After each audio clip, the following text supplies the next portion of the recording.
Hello viewers, இன்னைக்கு நம்மளுடைய சேனலில் ஒரு இன்ட்ரெஸ்டிங்கான ஒரு டாபிக் பற்றி தான் நம்ம பார்க்க போகிறோம். இன்றைக்கி நம்ம எதை பற்றி பார்க்க இருக்கோம் அப்படின்னா, பிப்ரவரி 26ஆம் தேதி என்று நிகழ இருக்கக்கூடிய இந்த சிவராத்திரியின் போது சில முக்கிய கிரக மாற்றத்தினுடைய பயிற்சிகளானது ஏற்படுது. ஸோ இந்த ஒரு பயிற்சியினுடைய தாக்கங்களானது பார்த்திங்கன்னா துளராசி நேயர்களுடைய வாழ்க்கையில் அடுத்தடுத்து என்னெல்லாம் நடக்க போகிறது, அவர்களுடைய வாழ்க்கையில் பார்த்திங்கன்னா முன்னேற்றங்களானது இருக்குமா, இல்லை ஏதாவது பார்த்திங்கன்னா பின்னடைவுகளை இவர்கள் சந்திப்பார்களா, இவர்கள் சென்ற காலத்தில் பார்த்திங்கன்னா இவர்களுக்கு நீடித்த ஒரு பிரச்சனைகளானது மீண்டும் தொடருமா, இல்லை வேறு ஏதாவது பார்த்திங்கன்னா புதுவிதமான பிரச்சனைகளானது காத்திருக்கிறதா, இல்லை மேலும் பார்த்திங்கன்னா அவர்களுக்கு ஏதாவது அதிர்ஷ்டங்களானது பார்த்திங்கன்னா ஏற்படுமா, இது போன்ற எல்லா விஷயத்தையும் தான் நம்ம டீட்டெயிலாக பார்க்க இருக்கோம். பதிவை தொடர்ந்து பாருங்கள். அது மட்டும் இல்லாமல் இந்த மகா சிவராத்திரியின் போது ஒரு குறிப்பிட்ட நேரத்தில் பார்த்திங்கன்னா நம்மளுடைய வழிபாடுகளை செய்து கொள்ளும் பொழுது நம்மளுடைய வாழ்க்கையில் ஏற்படக்கூடிய அனைத்து விதமான இன்ப துன்பங்கள் அனைத்துமே பார்த்திங்கன்னா நீங்கி நம்மளுடைய வாழ்க்கையில் முன்னேற்றங்களானது ஏற்படும் அப்படிங்கிற மாதிரி சொல்லப்படுது. அந்த ஒரு நேரங்கள் என்ன, அதேபோல் சிவபெருமானை எப்படிலாம் வழிபடணும், சிவபெருமானினுடைய அருளாசி பெறுவதற்கு நம்ம என்ன செய்ய வேண்டும் அப்படிங்கிறது குறித்து தான் இந்த பதிவில் நம்ம பார்க்க போகிறோம். இந்த பதிவை எங்கேயுமே கொஞ்சம் கூட ஸ்கிப் பண்ணாமல் கடைசி வரையில் பாருங்கள். இந்த வீடியோ உங்களுக்கு ரொம்பவுமே பயனளிக்கக்கூடிய வகையில் ரொம்ப சுவாரஸ்யமாக இருக்கும் அப்படிங்கிறதுனால ஸ்கிப் பண்ணிட வேண்டாம். அதேபோல் நம்மளுடைய சேனலை இப்போ தான் ஃபர்ஸ்ட் டைம் நீங்கள் விசிட் பண்ணுறீங்க அப்படின்னா நம்மளுடைய சேனலை சப்ஸ்கிரைப் பண்ணாமலே இருப்பீங்க, முதல்ல சப்ஸ்கிரைப் பண்ணிக்கிங்க. அப்படியே கூட இருக்கிற பெல் ஐக்கானே பார்த்திங்கன்னா கிளிக் பண்ணி வச்சுக்கோங்க. அப்போ தான் நம்மளுடைய சேனலில் கொடுக்கக்கூடிய அனைத்து தகவலுமே உங்களுக்கு நோட்டிஃபிகேஷனாக வரும், அதையும் நீங்கள் பார்த்து பயனடையலாம். சிவபெருமானுக்குரிய 8 முக்கியமான விரதங்களில் ஒன்று மிக முக்கியமானது அப்படின்னு பார்க்கும் பொழுது இந்த மகா சிவராத்திரி விரதங்களாகும். இது சிவபெருமானுக்கு விருப்பமான இரவாக சொல்லப்படுது. தேவர்கள், முனிவர்கள் உள்ளிட்ட அனைத்து தெய்வங்களுமே ஈசனை பூஜித்து வழிபடக்கூடிய காலங்களாகும். அன்று இரவு முழுவதும் கண் விழித்து சிவ பூஜைகளை செய்வது சிறப்பு. மகா சிவராத்திரி நாளில் இரவு முழுவதும் கண் விழிக்க முடியாதவர்கள் குறிப்பிட்ட ஒரு நேரத்தில் மட்டும் கண் விழித்து சிவபெருமானை வழிபடுவதனால மகா சிவராத்திரியில் விரதங்களை இருந்து கண் விழித்த பலனும் சிவனினுடைய அருளும் நினைத்த காரியங்களில் பார்த்திங்கன்னா வெற்றிகளும் கிடைக்கும். ஒவ்வொரு ஆண்டும் மாசி மாதம் வரக்கூடிய தேய்பிரை சதுர்தசி தினத்தில் மகா சிவராத்திரி விழாவானது கொண்டாடப்படுகிறது. சிவபெருமான் பார்வதி தேவியை திருமணம் செய்து கொண்ட நாளையே மகா சிவராத்திரி தினமாக கொண்டாடப்படுவதாக புராணங்கள் சொல்லப்படுது. இந்த நாளில் சிவபெருமானுக்கும் பார்வதி தேவிக்கும் சிறப்பு பூஜைகளானது நடத்தப்படுவது வழக்கம். அன்றைய தினம் மாலை துவங்கி இரவு முழுவதும் சிவபெருமானுக்கு 4 கால பூஜைகளானது நடத்தப்படும். நேரத்தில் சிவபெருமானை வேண்டி விரதங்களை இருந்து வழிபட்டால் நம்மளுடைய விருப்பங்கள் அனைத்துமே நிறைவேறுங்க, துன்பங்களானது நீங்கி முக்திகளானது கிடைக்கும் என்பது நம்பிக்கை. சிவபெருமானினுடைய பரிபூரண அருளை பெறுவதற்கு ஏற்ற நாளாகவும் இந்த மகா சிவராத்திரியானது அமைஞ்சிருக்கு அப்படின்னு தாங்க சொல்லணும். குறிப்பிட்ட நேரத்தில் சிவபெருமானை வழிபட்டால் நினைத்த காரியங்கள் அனைத்துமே அப்படியே நடக்கும் என்று சொல்லப்படுது. அந்த ஒரு நேரம் என்ன அப்படிங்கிறத இப்போ நம்ம பார்த்துடலாம். மகா சிவராத்திரி பூஜைகள் என்பது மாலை 6 மணிக்கு துவங்கி மறுநாள் காலை 6:30 மணி வரை பார்த்திங்கன்னா நடைபெறுங்க. மொத்தத்தில் 4 கால பூஜைகளானது நடத்தப்படும் அப்படிங்கிற மாதிரி நம்ம இருந்தோம். இப்போ அந்த 4 கால பூஜைகளில் பார்த்திங்கன்னா ஒவ்வொரு கால பூஜையுமே சுமார் 3 மணி நேரமானது பார்த்திங்கன்னா நடைபெறுங்க. அதில் பார்த்திங்கன்னா ரொம்ப ரொம்ப முக்கியமானது 3ஆம் கால பூஜை தான். இது நள்ளிரவு 12 மணிக்கு துவங்கி அதிகாலை 3 மணி வரை பார்த்திங்கன்னா நடைபெறும். இந்த 3ஆம் காலத்தினுடைய முதல் 50 நிமிடங்கள் பார்த்திங்கன்னா ரொம்ப ரொம்ப மிக மிக முக்கியமானது அப்படின்னு சொல்லப்படுது. இந்த நேரத்தில் செய்யப்படக்கூடிய பூஜைக்கு நிசித கால பூஜை என்று பெயருங்க. இதுதான் பார்த்திங்கன்னா சிவபெருமானை வழிபடுவதற்கு மிக மிக ஏற்ற நேரங்களாகும்.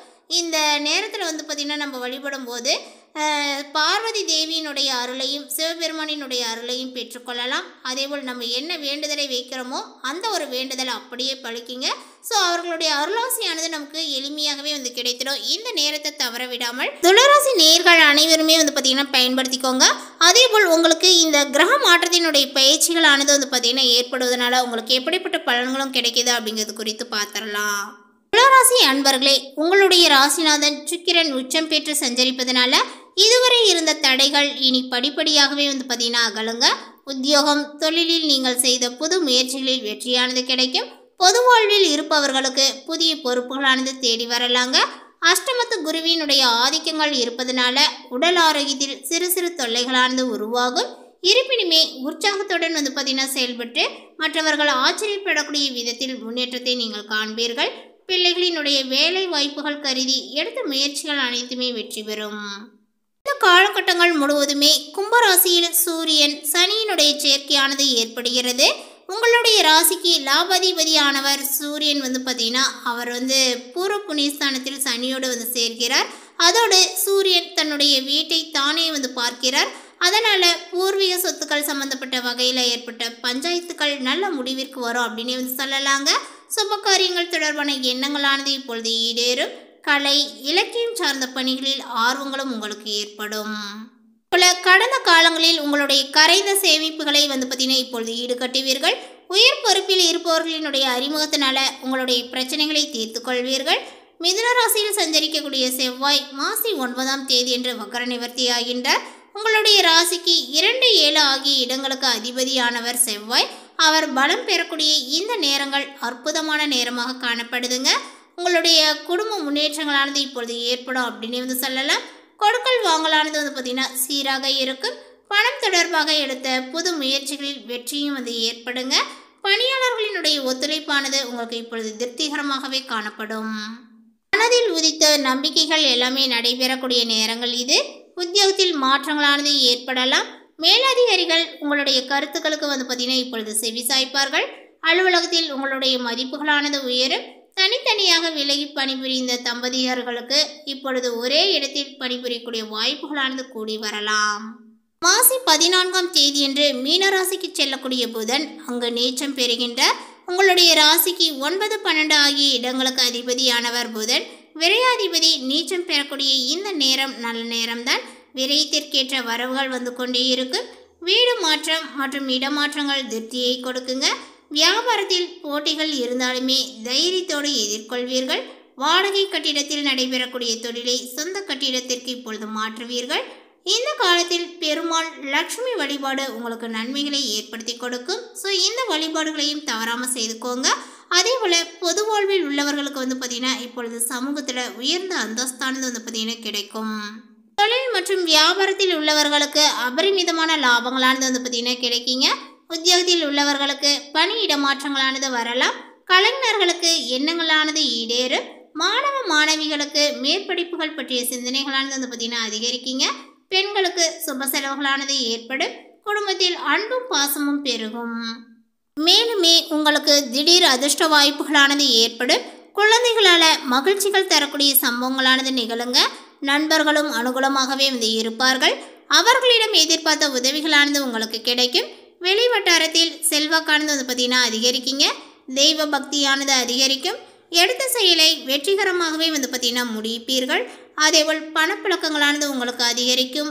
குடும்பத்திலும் உறவினர்களிடையே இருந்த கருத்து வேறுபாடானது நீங்கி சுமூகமான ஒரு சூழ்நிலைகளானது இப்பொழுது உண்டாகுங்க. வெளி வட்டாரத்தில் மதிப்பு மரியாதையும் உங்களுக்கு ஏற்படும். சிலருக்கு புதிய வீடு வாகனத்தை வாங்கக்கூடிய வாய்ப்புகளும் இப்பொழுது உண்டாகும்.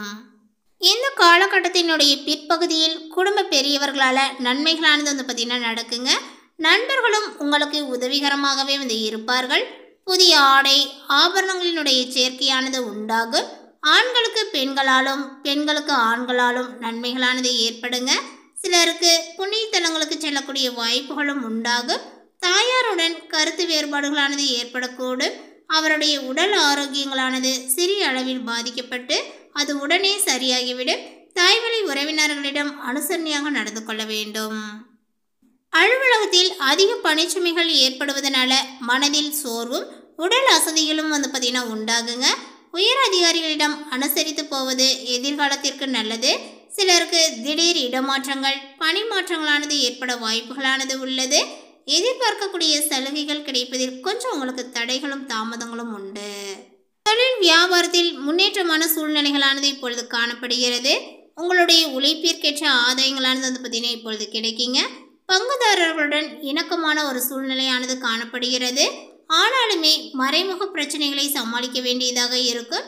இந்த காலகட்டத்தினுடைய பிற்பகுதியில் நீங்கள் கொடுக்கல் வாங்கலினுடைய விஷயங்கள்லாம் பார்த்தீங்கன்னா மிக மிக எச்சரிக்கையானது பார்த்தீங்கன்னா செலுத்த வேண்டும். அதேபோல் குடும்பத்தை நிர்வகிக்கக்கூடிய பெண்களுக்கு உறவினர்களுடைய மத்தியில் மதிப்பு மரியாதையும் ஏற்படுங்க. கணவரினுடைய அன்பும் அவர்களுடைய வழி உறவினர்களால் நன்மைகளும் ஏற்படும். சிலருக்கு வெளியூர் புண்ணிய தலங்களுக்கு செல்லக்கூடிய வாய்ப்புகளும் இப்பொழுது உண்டுங்க. அலுவலகத்திற்கு செல்லக்கூடிய பெண்களுக்கு சலுகைகள் கிடைப்பதில் தாமதங்களானது ஏற்படும். மேலும் பரிகாரமாக இந்த தேய்பிறை அஷ்டமி அன்று பைரவர் வழிபாடு சேர்ந்து செய்து கொள்வது நல்லதுங்க. இந்த தகவல் உங்களுக்கு பிடித்திருந்தால் லைக் பண்ணுங்கள், ஷேர் பண்ணுங்கள். இது போன்ற புதிய சுவாரஸ்யமான புதிய தகவலை தெரிந்து கொள்வதற்கு நம்மளுடைய சேனலை இன்னும் சப்ஸ்கிரைப் பண்ணாமல் இருந்தீங்க அப்படின்னா சப்ஸ்கிரைப் பண்ணிவிடுங்க. தேங்க்யூ.